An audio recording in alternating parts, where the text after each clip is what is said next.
Why did you let him kill me?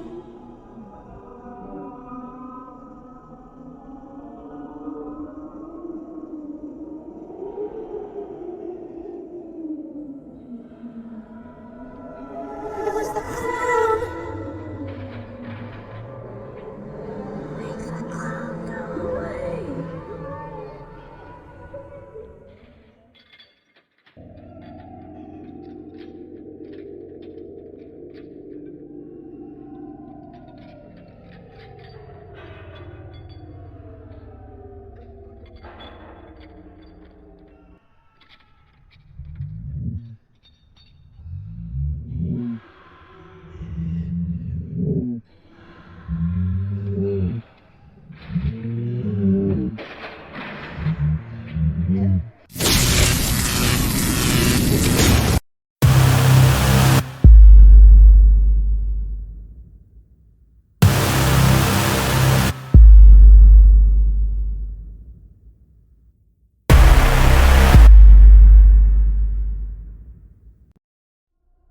Часть первая.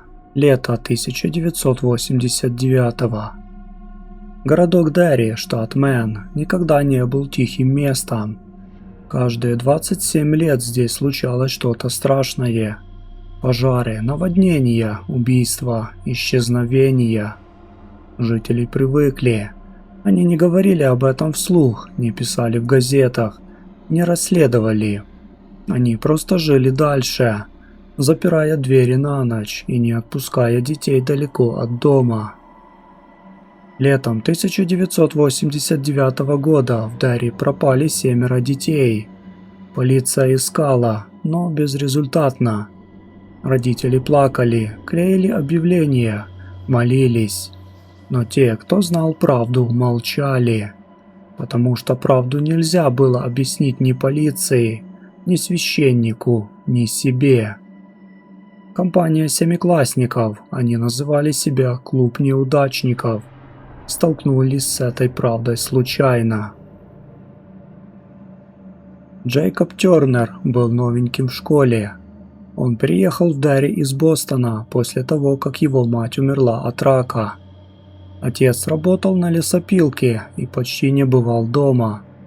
Джейк проводил дни один, читал комиксы, собирал модели самолетов, иногда рисовал.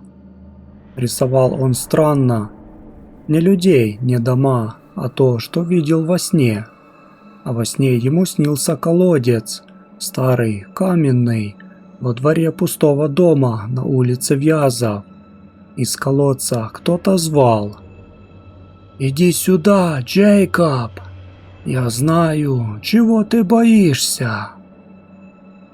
Джейкоб просыпался в холодном поту и не мог заснуть до утра. В школе его дразнили, не сильно, просто не замечали. Он был слишком тихим, слишком бледным, слишком взрослый для своих 12 лет. Друзей не было, пока однажды на перемене к нему не подошла девочка с рыжими волосами и веснушками на носу. «Ты Джейкоб?»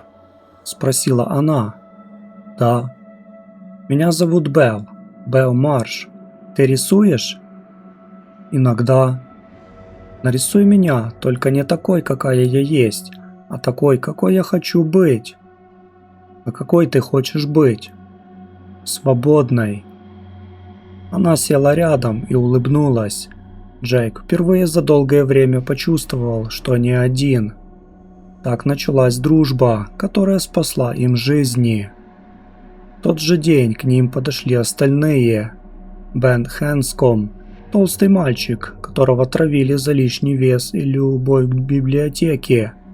Эдди Касбрак, маленький, нервный, с ингалятором в кармане, вечно боящийся грязи и бактерий. Стэнли Уирис, зануда и умник, который знал все книги в городе и все сплетни. Ричи Тозьер, рот без кнопки, сыплющий шутками, чтобы скрыть одиночество. И Майкл Хэнлон, единственный черный мальчик в школе, которого ненавидели не за характер, а за цвет кожи. 7 изгоев – идеальная мишень для того, кто живет под городом. Все началось с пропажи младшего брата Стэнли.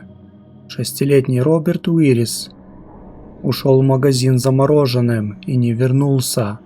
Полиция нашла только его сандалии, аккуратно поставленные у решетки ливневой канализации на углу улицы Вязов и 2-й.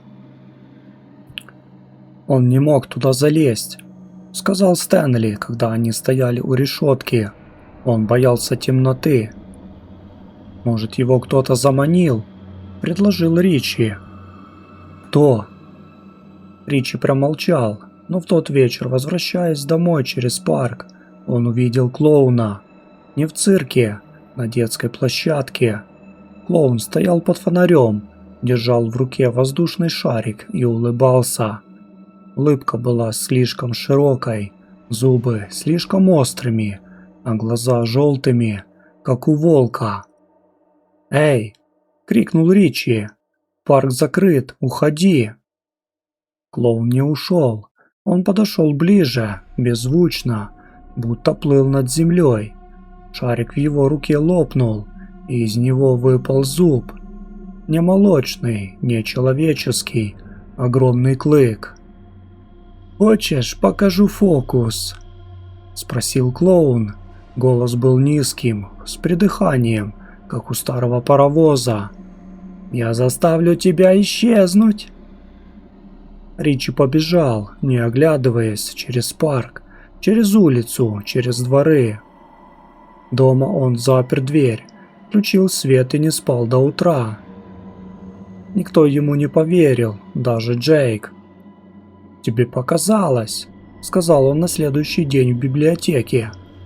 «Я знаю, что видел. Клоун с зубами». «Клоунов не бывает в Дерри. Цирк не приезжал с прошлого года». «Откуда ты знаешь?» «Я читал городскую хронику», — ответил Стэнли.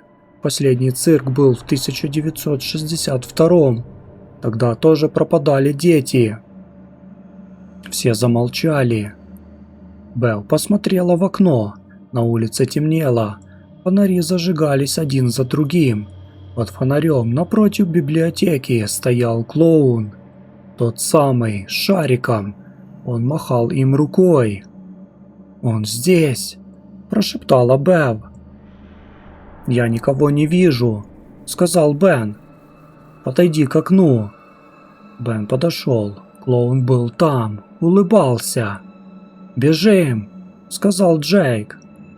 Они выбежали через черный ход и побежали к дому на улице Вязов, тому самому, который снился Джейку, заброшенный, с выбитыми окнами, с колодцем во дворе. Они не знали, зачем туда бегут, но ноги несли их сами.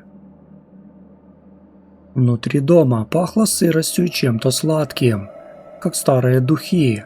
Стены были покрыты граффити, не хулиганскими, а странными, похожими на знаки.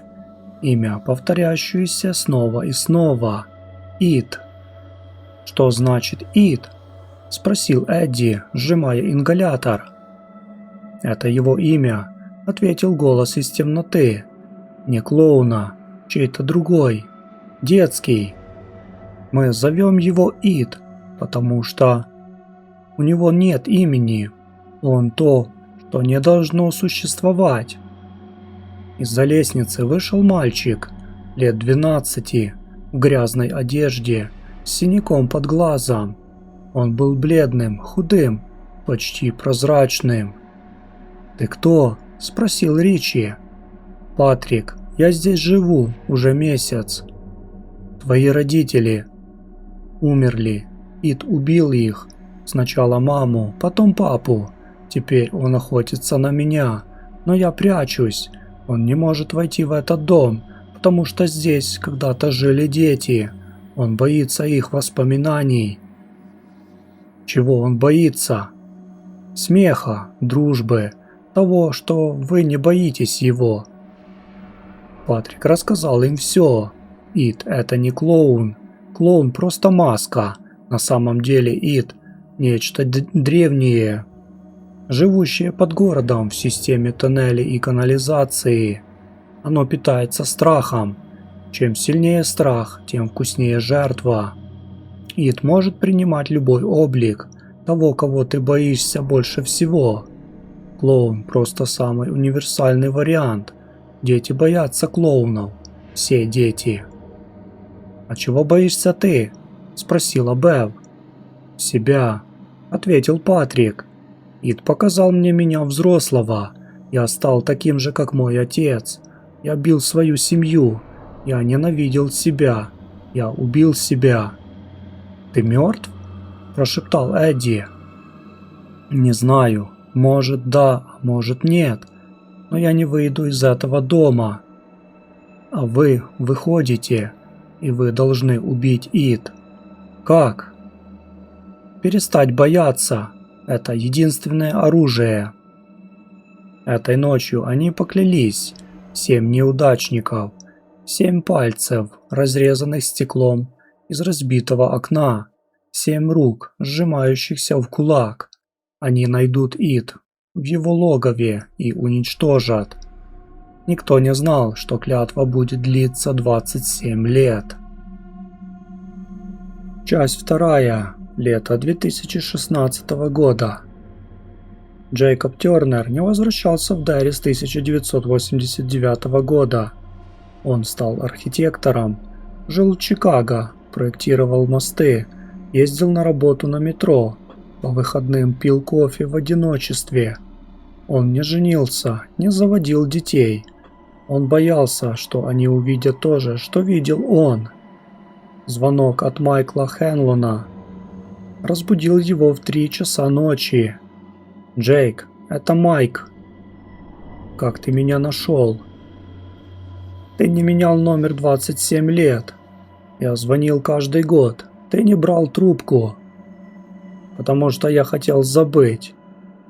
Оно вернулось. Дети снова пропадают». Джейк сел на кровати. В темноте комнаты ему почудилась тень. Широкая улыбка, желтые глаза. «Я не вернусь», — сказал он. «Вернешься, потому что ты дал клятву. Мы все дали». Джейк повесил трубку, но в 6 утра уже собирал чемодан. Он летел в Дерри через Бостон. В самолете вспоминал лица: Бев, Бен, Эдди, Стэнли, Ричи, Майк. 6, с кем он прошел сквозь ад. 6, кого он бросил, когда уехал. В Дерри ничего не изменилось. Те же дома, те же улицы, тот же запах мокрой листвы и печного дыма. Только люди стали старше. И дети новыми. Майк встретил его в аэропорту. Он был единственным, кто остался в Дерри. Работал в библиотеке, собирал архивы о пропажах. Ждал. «Ты один?» – спросил Джейк. «Бен приехал вчера, Ричи сегодня утром, Эдди час назад, Бев и Стэнли еще нет. Стэнли не приедет». «Откуда ты знаешь?» Джейк молчал. Он знал.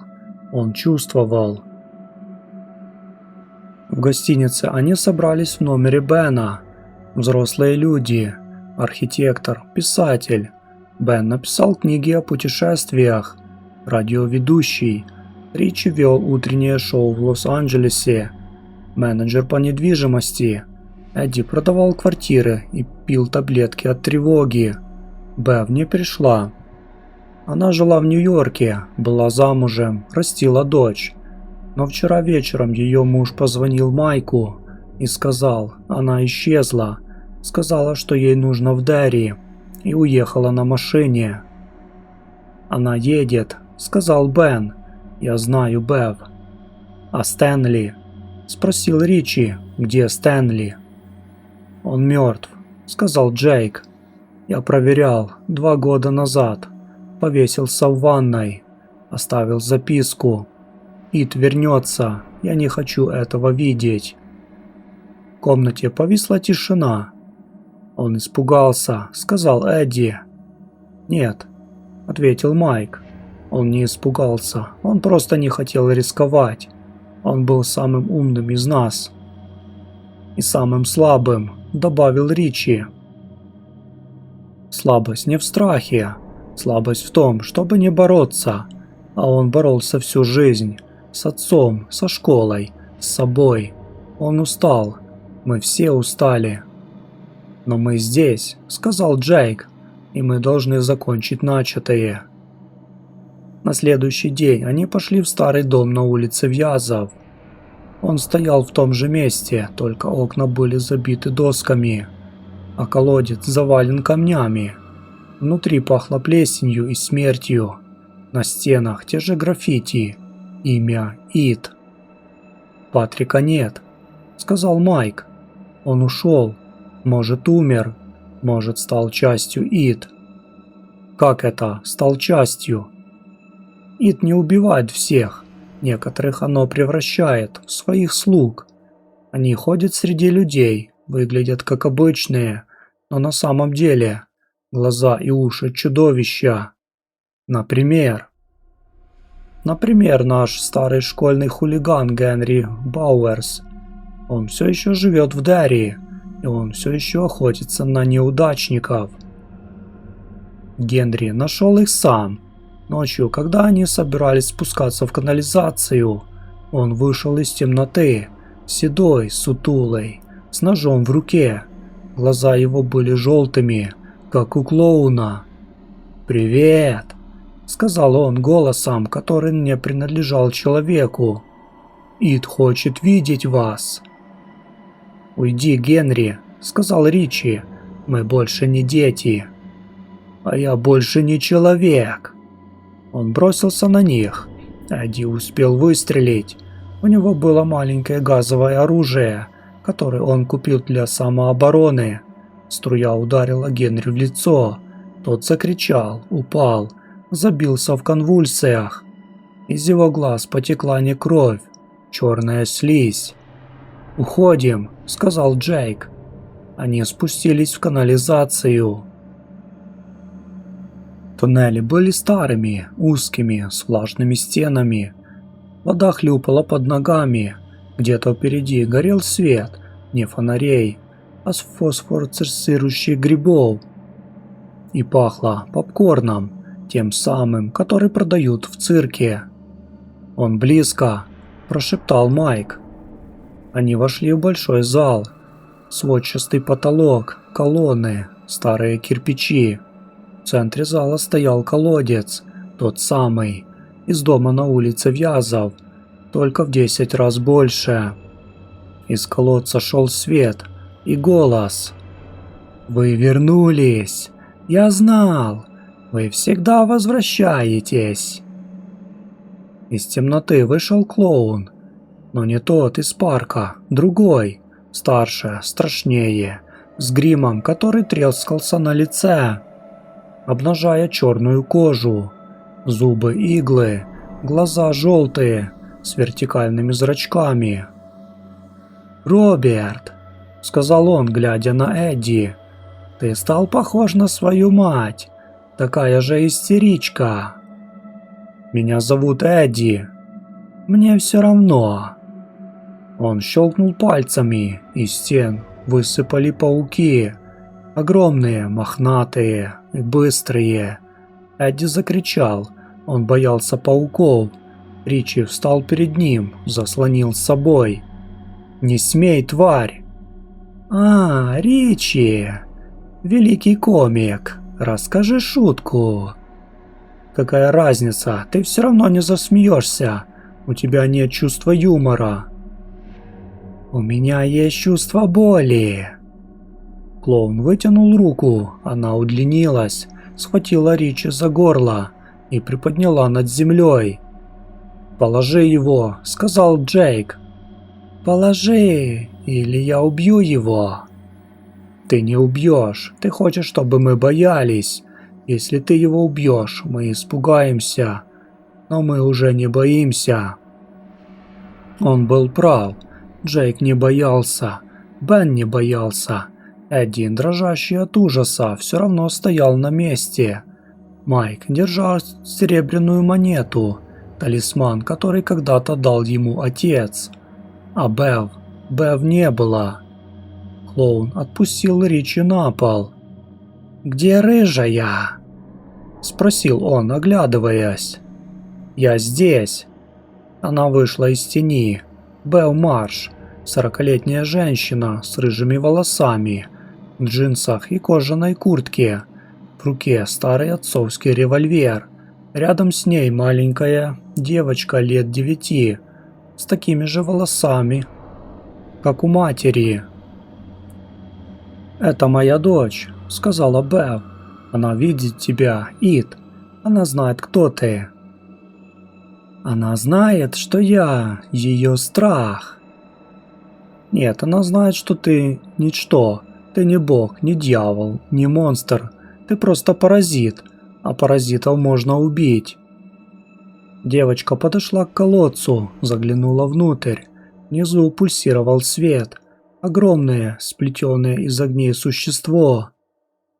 «Ты одинокий», — сказала девочка. «У тебя нет друзей, у тебя нет семьи. Ты просто живешь здесь и жрешь чужие страхи, потому что своих у тебя нет. Это жалко». Существо замерло. Впервые за 1000 лет кто-то назвал его жалким. Это было больнее любой серебряной пули. «Убейте ее!» – прошептала Ит. «Убейте всех!» Из колодца полезли щупальца, темные, скользкие, с глазами на концах. Они обвили ноги Эдди, схватили Ричи за плечо, потянули Бена к краю пропасти. «Теперь!» – крикнул Джейк. Они бросились вперед. Все 7 и девочка. Не с оружием, не с молитвами. С криком, с яростью. С той самой силой, которую Ид боялся больше всего. С верой в себя. Бев выстрелила в щупальце. Оно дернулось и исчезло. Бен ударил ломом по колодцу. Тот треснул. Ричи кричал такие ругательства, какие Ид не слышала ни от одного человека за 1000 лет. Эдди вонзил свой ингалятор в глаз щупальца. Майк читал молитву на иврите. Слова жгли плоть Ид, как кислота. Джейк и девочка стояли у края колодца. Внизу пульсировало сердце Ид. Гигантское, мерзкое, живучее. «Бей!» – сказала девочка. Джейк поднял камень. Старый булыжник, который он нес из дома на улице Вязов.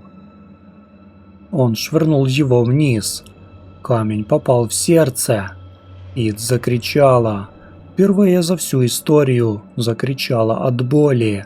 Звук был таким громким, что стены пещеры пошли трещинами. Щупальца дернулись и обмякли. Свет в колодце погас. «Уходим!» – крикнул Майк. Они бежали по тоннелям, падали, вставали, бежали снова. Девочка плакала. Бев тащила ее за руку. Эдди хрипел. Ингалятор сломался. Ричи нес его на спине. На поверхности их встретил рассвет. Солнце поднималось над Дерри. Розовое, теплое, настоящее. Птицы пели. Где-то лаяла собака. «Оно умерло?» – спросил Бен. «Не знаю», – ответил Джейк.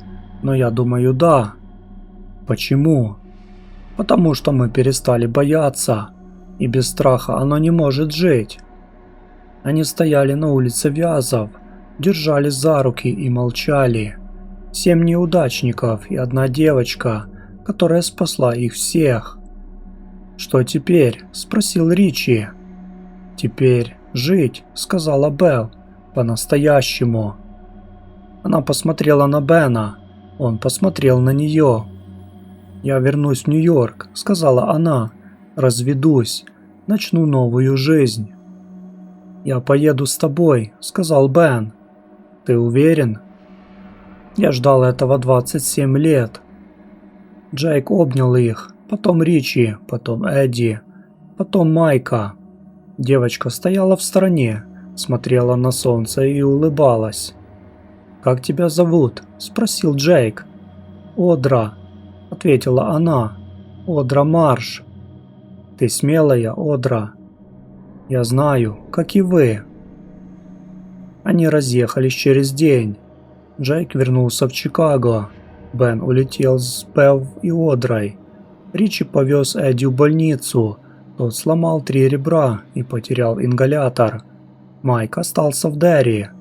Кто-то должен был следить, чтобы Ит не вернулась. Прошел год, потом 2, потом 3.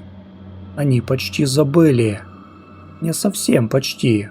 Иногда по ночам Джейку снится колодец, но теперь он был сухим, пустым, заросшим травой и никакого голоса.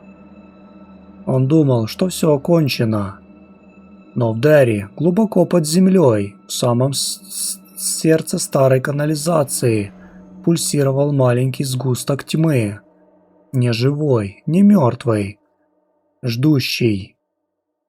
Ит нельзя убить. Ит можно только отложить. До следующего лета, до следующих детей, до следующего смеха, который превратится в крик. Каждые 27 лет. Джейк знал это. Майк знал. Они никогда не скажут остальным, но они будут ждать. Всегда ждать, потому что неудачники не сдаются.